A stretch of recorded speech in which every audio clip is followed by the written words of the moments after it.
Terima kasih Anda masih bersama kami. Bagi Anda yang baru saja bergabung, kami hadirkan kembali 3 berita utama hari ini. Hilang 2 hari seorang lansia ditemukan tewas di pinggir Sungai Gendo, Kecamatan Pelupuk.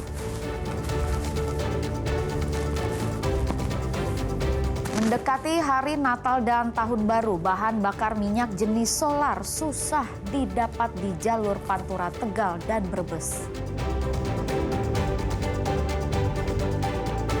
Yuk mengenal tradisi Merti Desa di Kabupaten Semarang sebagai wujud syukur kepada Tuhan atas melimpahnya hasil bumi.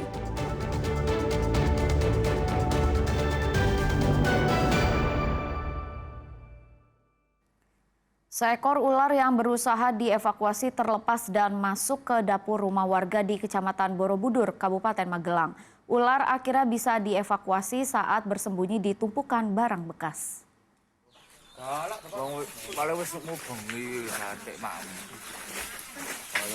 Tarik-menarik antara ular dan damkar ini terjadi di Kecamatan Borobudur, Kabupaten Magelang.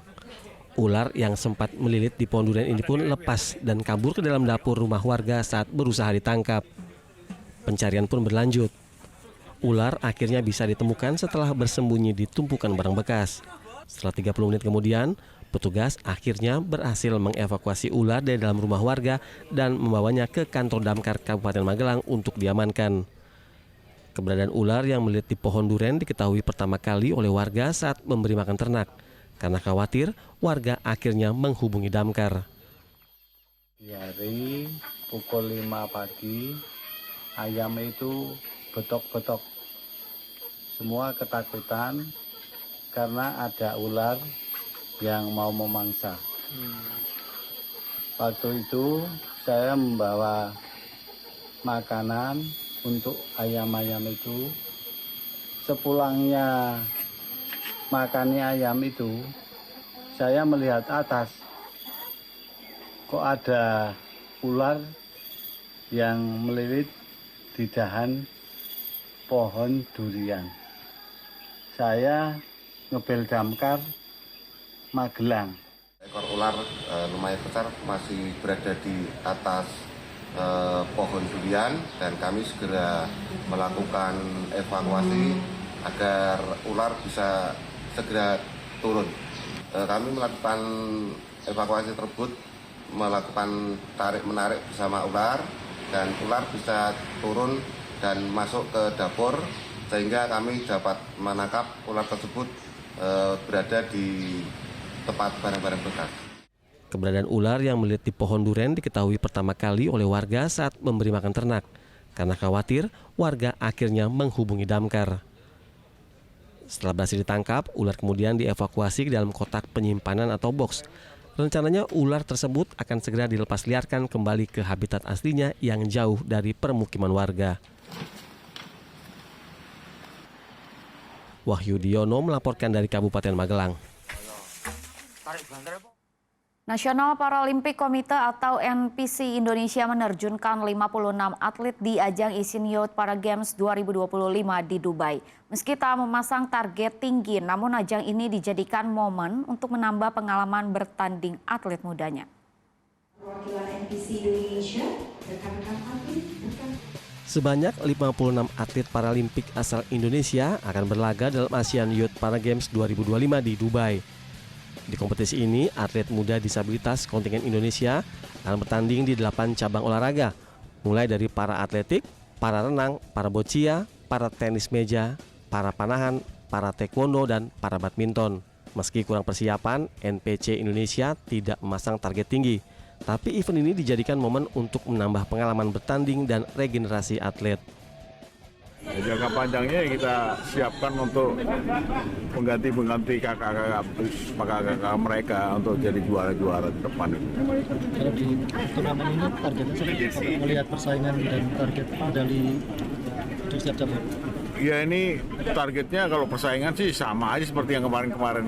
Berat kita persaingannya berat, karena semua juga mengharapkan mereka menang kan. Nah, makanya saya bilang kemarin tadi itu kan saya utarakan kalau kita itu persiapannya kurang. Jadi untuk mencapai target yang seperti kita harapkan kemarin-kemarin kayaknya agak sulit. karena persiapannya kurang. Sementara dalam Asian Youth Para Games 2025, MPC juga menargetkan 4 emas di cabang olahraga atletik, angkat berat, dan badminton yang menjadi andalan mendulang medali. Para atlet dan ofisial akan berangkat ke Dubai secara bertahap melalui Bandara Adi Sumarmo Solo. Sementara event tingkat Asia berlangsung mulai dari 7 hingga 14 Desember mendatang. Heri Prastio melaporkan dari Solo. Warisan budaya yang terus dirawat ratusan warga desa Karangjati Bergas, Kabupaten Semarang menggelar tradisi Merti Desa. Tradisi ini sebagai wujud syukur atas melimpahnya hasil bumi dan momen penting untuk menguatkan kebersamaan dan identitas Jawa di tengah masyarakat.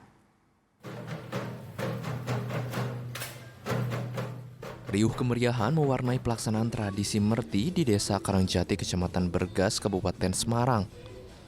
Sejak Senin pagi, warga dari berbagai kalangan, mulai dari anak-anak hingga orang dewasa, tumpah ruah mengikuti kirap budaya. Berbagai gunungan yang disusun dari hasil bumi seperti buah dan sayur diarak keliling desa. Tak hanya itu, kostum-kostum kreatif yang ditampilkan warga juga menjadi ekspresi seni dan identitas lokal yang menarik perhatian. Merti Desa merupakan tradisi turun-temurun di Desa Karangjati. Tradisi ini sebagai wujud syukur kepada Allah atas kemakmuran dan hasil panen yang melimpah. Upaya melestarikan tradisi ini menjadi bukti komitmen warga untuk mempertahankan identitas lokal dan nilai-nilai Jawa sebagai kekayaan budaya Kabupaten Semarang. Siasati dari teman-teman itu seperti rasa syukur kepada